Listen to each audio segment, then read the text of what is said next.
Hello, welcome back. Good morning, good afternoon, good evening, wherever you are in your day. Thank you so much for joining me on Wealth Reimagined with the Family Bloodline Network. I'm your host, Maya Kay. I'm so glad you're back with me. Oh, great weekend. I hope you've had a great weekend. I hope your Monday is starting off wonderful. I hope you are staying cool or dry, safe. We've had some tornadoes go through my area. All is well. Hope you have power. Hope everything's going well. Hope everything is going well. So I have been thinking a lot about what should I talk about today. I've had so many ideas, but I thought it may be appropriate to have a bit more of a practical episode. Um, I am notorious and feel that it is very, very, very important to have a certain mindset when it comes to being successful with your money management. And so I default to that a lot. And because I feel that you can get the other stuff anywhere, you can get that anywhere. You can get it on a website, you can Google it. There are apps, there are pre made templates, so many things and tools out there to use to create a budget. However, I'm gracious that you tune in with me. And so I felt that it was only appropriate for us to have a bit more of a practical episode where we're talking about the one thing that I am constantly telling you is non negotiable, and that is a budget. A budget. So while I can't help but have some type of mindset, I wouldn't be me if I didn't give you some type of mindset element. And so as we are getting into this and talking about your budget, also known as a spending plan, right? I want you to think about this in a maybe a different way. Maybe you don't have a negative attitude or feeling when you hear budget. Maybe you already are accepting. Maybe it already does not feel restrictive and all of that. So I wrote down, I want you to think about it like this. I know exactly what I have, where it's going, and what I'm able to do. That's the purpose, the peace of mind that a budget will give you. You're assigning every dollar that you have coming in, your income, which, by the way, your income that you're earning is the easiest wealth building tool that you have in your tool belt. It's all about what you do with it, how you manage it, how you spend it, how you save it, how you invest it, what you invest in. All of those things. That income that you get is the tool that most of you have at your disposal to build wealth. So that's why for me it's important to ingrain in you the mindset component. You get your paycheck. You have to have a plan for that paycheck. Versus, oh, I got money, let me just go spend it. Let me go ball out, right? There's a time and a place for that. I'm not saying that being responsible with your money, being a good steward with your money should remove all the fun and just ability to do whatever it is that you may want to do and ball out, right? But can you ball out? Do you have money to ball out? Or are you broke? You might be broke. I've been broke. I don't like the feeling of being broke. And so I do whatever I can to make sure I'm not broke. I don't like the stress that being broke brings. I don't like the panic being broke brings. I didn't say I was rich. I said I'm not broke. I don't like those feelings. I don't like the stress. I don't like the drama. I don't like the worry. I don't like the anxiety.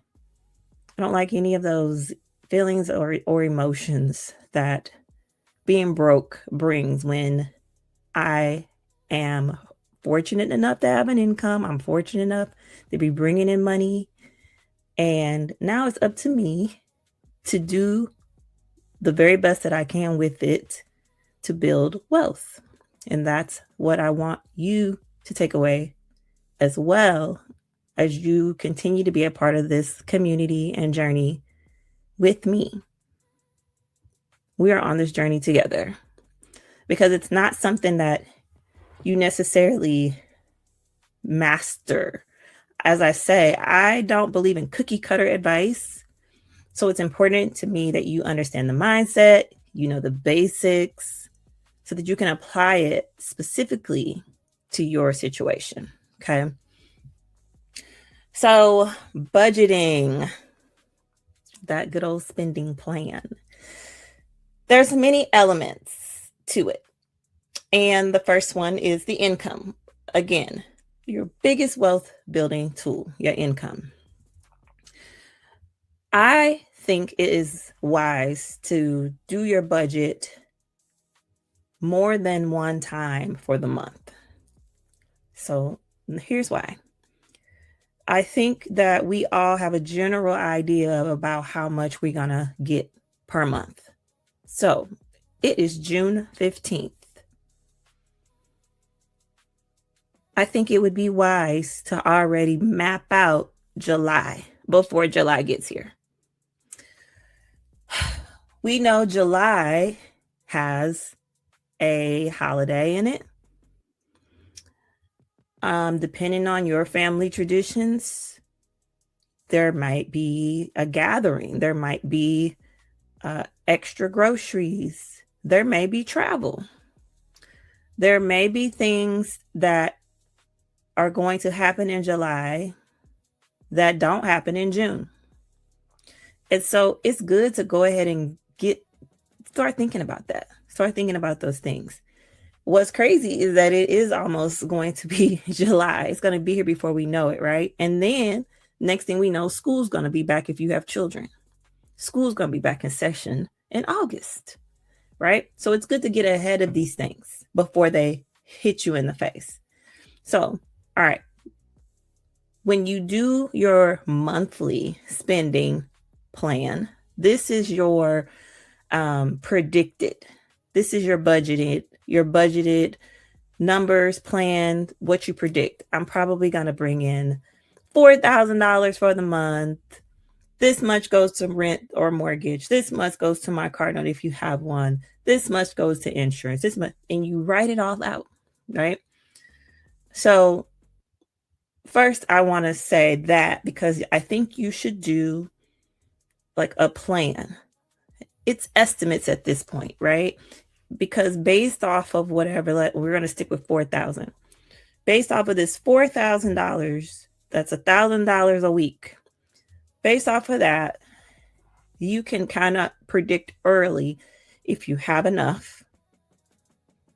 And with everything that you have going on in July, of course, that includes all of your expenses and bills and debt and all that, plus those other maybe events that are in there, and see where you are.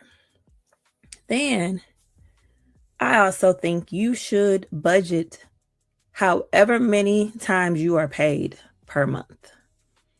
So then now we're getting into the actual. So you've done this monthly overview to see, all right, I should be good. Or I might have to cut back. Gas costs this much now. I can get there, but I said I was going to do this. I don't know if I should offer to do that based off of how much money I really have, right? So when you get paid, however frequent that is, If it's bi-weekly, you should be doing a budget bi-weekly. Then that's your actual numbers, because now you know exactly how much your net income check is versus what the actual bills are, right? So if you're paid monthly, same thing. When you get that monthly income, you budget it. If you get paid weekly, you're doing a budget weekly. You're budgeting your paycheck.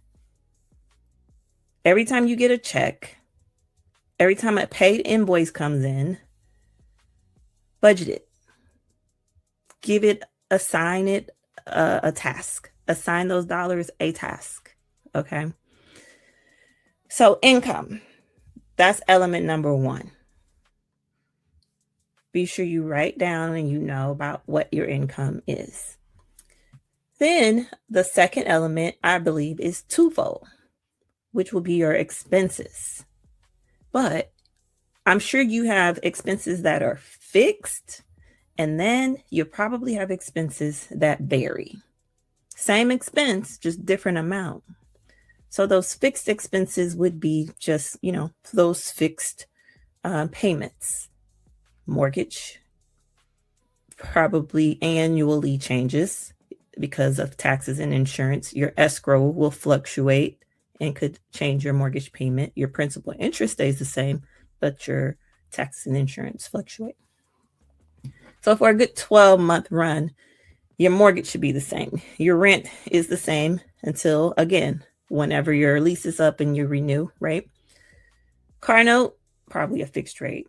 Insurance premiums, payments, probably a fixed rate. Like your Wi-Fi, your cell phone bill, whatever those fixed expenses are, you will have those. But then those ones that vary, like your utilities, your gas, your water, your electric, those are expenses that vary. So I like to separate them out. I like to, because my fixed ones give me generally a certain number depending on where we are in the month. And then there's always those variables. I like to handle those expenses first. I like to try to list things in order of priority. So, income, element 1, expenses, element 2, 2A, fixed expenses, 2B, variable expenses. Okay, so the third element would be debt payments. So debt payments, I'm thinking about consumer debts, maybe like revolving credit card debt, personal loans, fixed rate personal loans. If you have like a home equity loan, which is likely an interest only payment, depending on how your equity loan, like a equity line of credit is structured, or you may have a equity loan that is a fixed rate installment that you're repaying. Car loan could go in under debt technically. I mentioned it under a fixed expense. When I do my budget, I put it as a fixed expense because it's a debt that, yes, I want to get paid off, but I want like other debts paid off before that.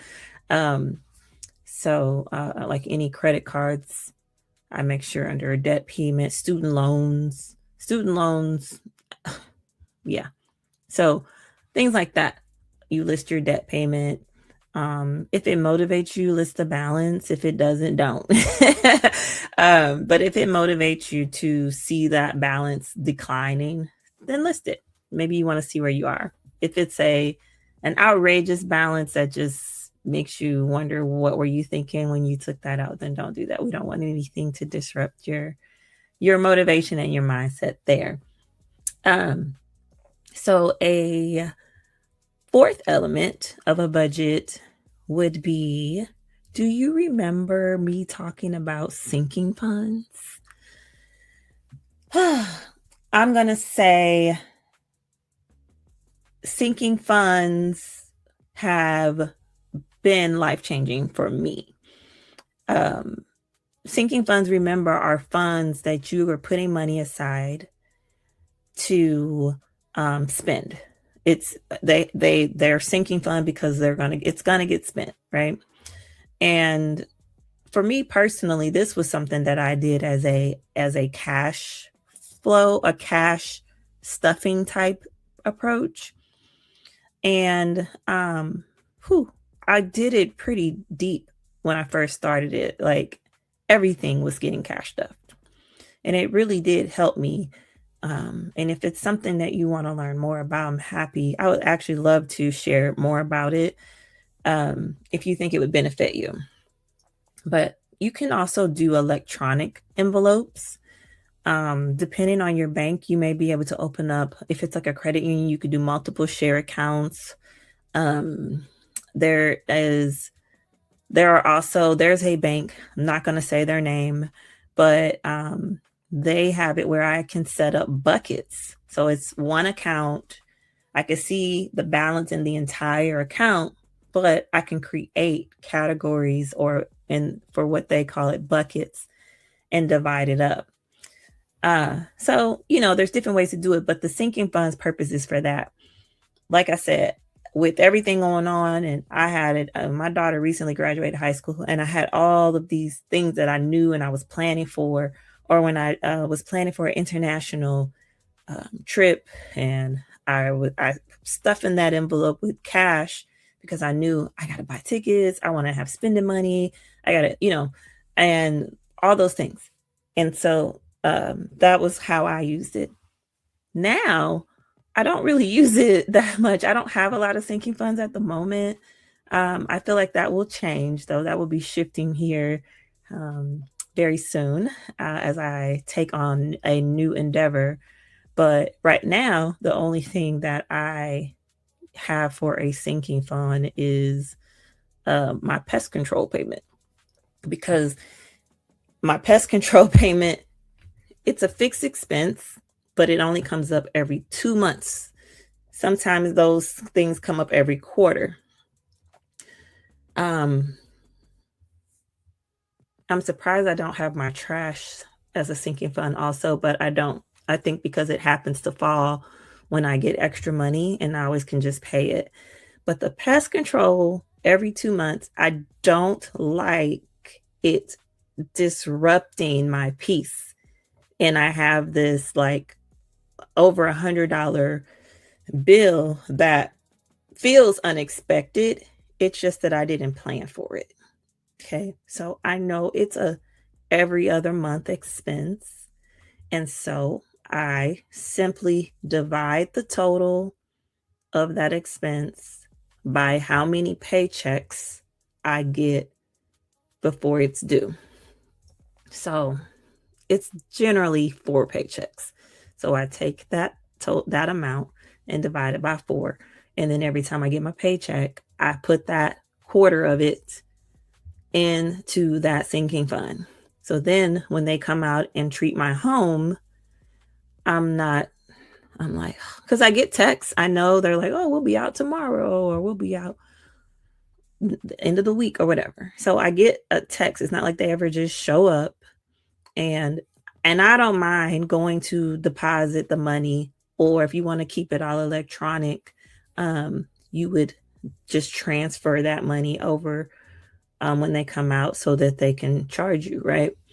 So I don't mind that. That's not an inconvenience to me, like them coming and I don't have any money set aside for it. I don't have that extra. Oh, like I said, it's over $100 bill.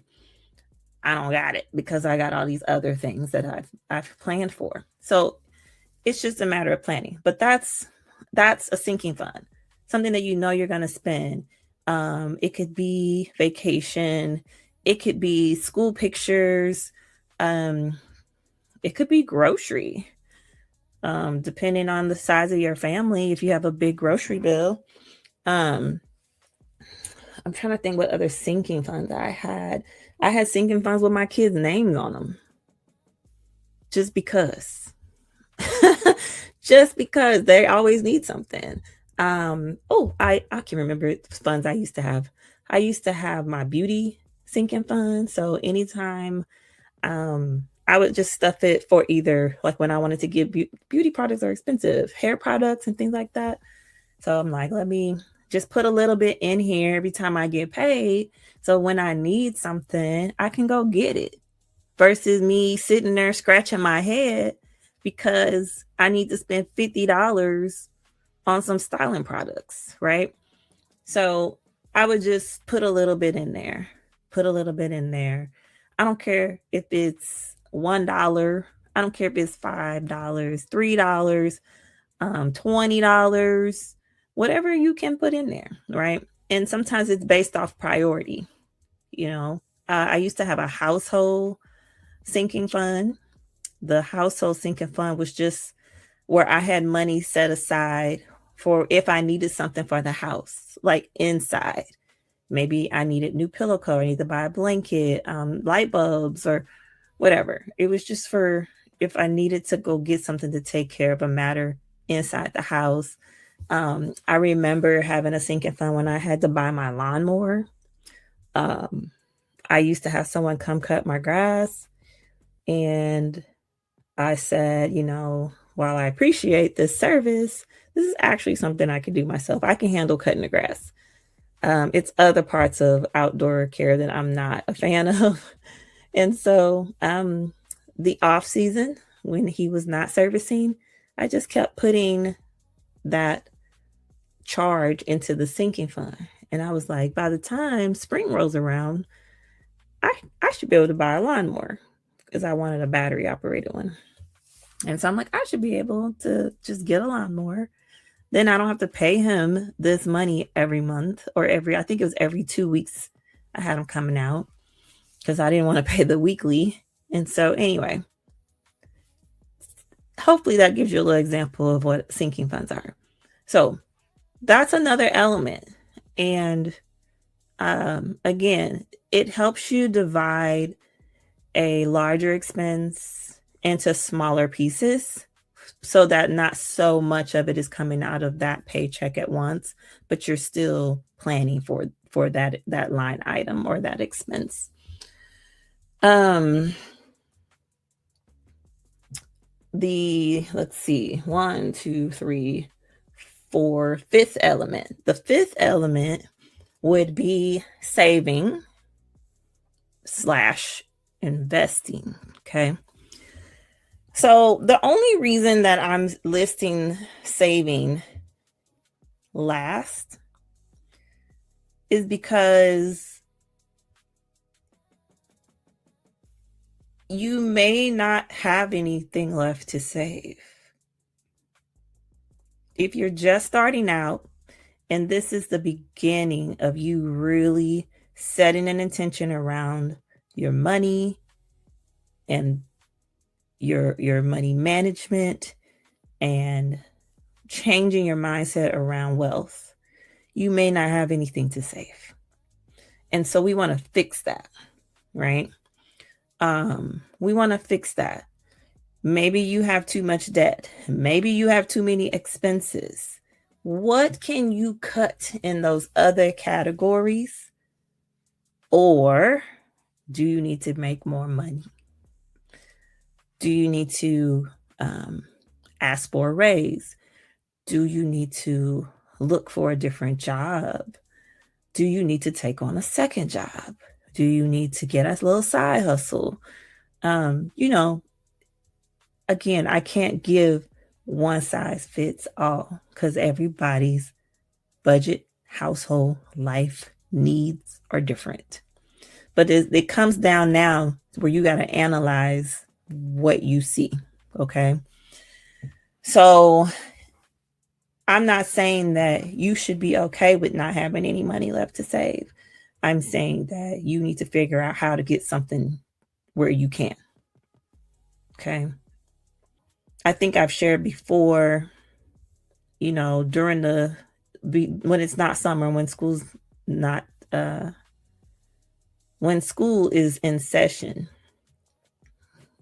a lot of the streaming services, I cancel them. No one's using them. No one's watching them. No one's here Everyone's busy with their schedules. Everyone's resting. No one's watching TV. Not all of them.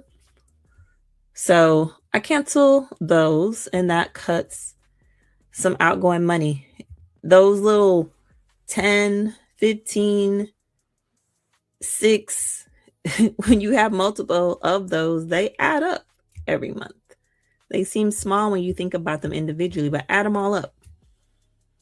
Streaming services, subscriptions.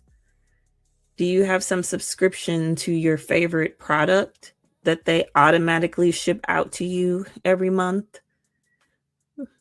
Maybe you need to turn that off. And do you need it? I'm not saying do it, but is it something you can go without? I think I mentioned the other different episode. Do you need to do your own pedicures this summer? Just, again, it would be temporarily, right?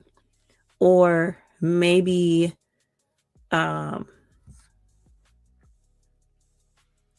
alternate, go get it professionally done. When it's time to do the next one, do it yourself. I get it. If you're getting, it's not just plain polish, and so they got to soak it off and all that. Okay. Well, maybe don't get that. Do you need to get it done? I don't know. But just think of ways where you can cut so that you can have money to save. Okay. And I know you're thinking, well, if I don't have money to save, why would I have something to invest?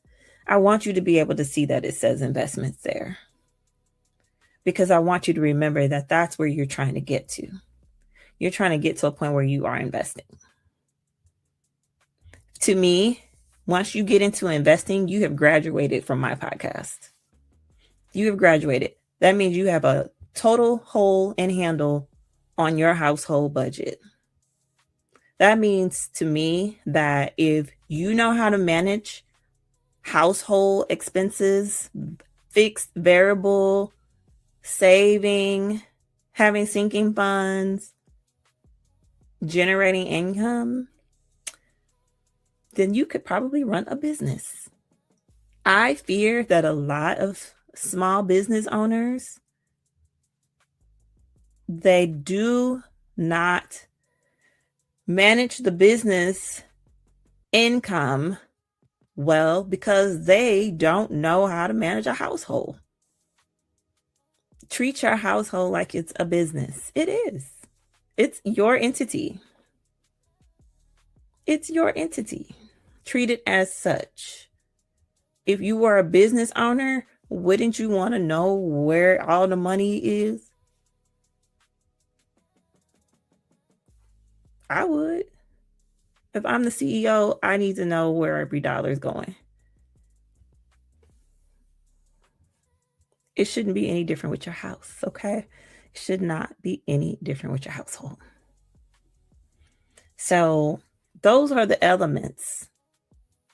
Your income, expenses, fixed and variable, your debt, sinking funds, and then last but certainly not least, saving and investing. So, of course, you would write these numbers down. Your income minus your expenses, minus your debt payments, minus how much you're funding a sinking fund if you're doing that. It's optional. It's optional. Minus how much you're saving. Minus how much you're saving. Now, don't forget, you should have a starter emergency fund. If you're still working on that, I need you to write that down on your saving category. Starter emergency fund. And I would also encourage you, if you haven't funded that starter emergency fund yet, I would encourage you to temporarily cut expenses. because you're setting an intention and you have a goal. That's what I would recommend. You can choose to listen to me or not, but I would recommend you get that starter emergency fund in place to start the process of slowing down the drama,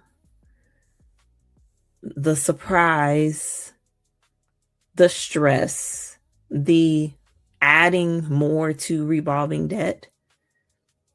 Start working on that because the emergency is coming. The unexpected expense is coming. It's coming. So be ready. All right. Stay ready, they say, so you ain't got to get ready. It applies when it comes to your money, your household finances as well. So that is my time. I like to keep this at 30 minutes so you can listen while you're either getting ready or on your commute. So thank you so much for joining. If you got anything out of this episode, if you haven't yet, please subscribe and share this with someone. Share this with someone who needs to hear it. Maybe there was a nugget in there. The budgeting part, again, you can get that anywhere. The mindset component is what I care the most about because that's the part that's really going to cause change. It's going to ignite change in you as if you think different. That used to be one of my favorite quotes when I started my healing journey. It's a Steve Jobs quote. Think different. The former CEO of Apple. Think different. That helped me so much. And I had to force myself and set an intention to think different because the way that I was currently thinking at that time wasn't working. It wasn't working for me. So it was time to think different. So I want to tell you the same. Think different. Think different about your money, what you can do, and how you can get there. And remember, we talked about setting boundaries. Did you practice saying no? So all of it, I hope, will eventually start to come together for you. But in the meantime, keep doing the amazing job that I know you're doing. I know that it can be frustrating, especially if your budget is upside down. But just think of ways you can, again, cut back those expenses, cut something out. Remember, nothing is permanent. It's not ever permanently cut out unless you want it to be. Or maybe you can bring in more income somehow. Maybe you have a talent that you could be charging for. There's got to be something that you do where you're the most talented person at it when you're sitting in a room. And that could be the thing that you could be charging for. So that's my time. Thank you again for tuning in. Like and subscribe and share. And have a great Monday. And I'll be with you next time. Thank you so much for tuning in. Bye.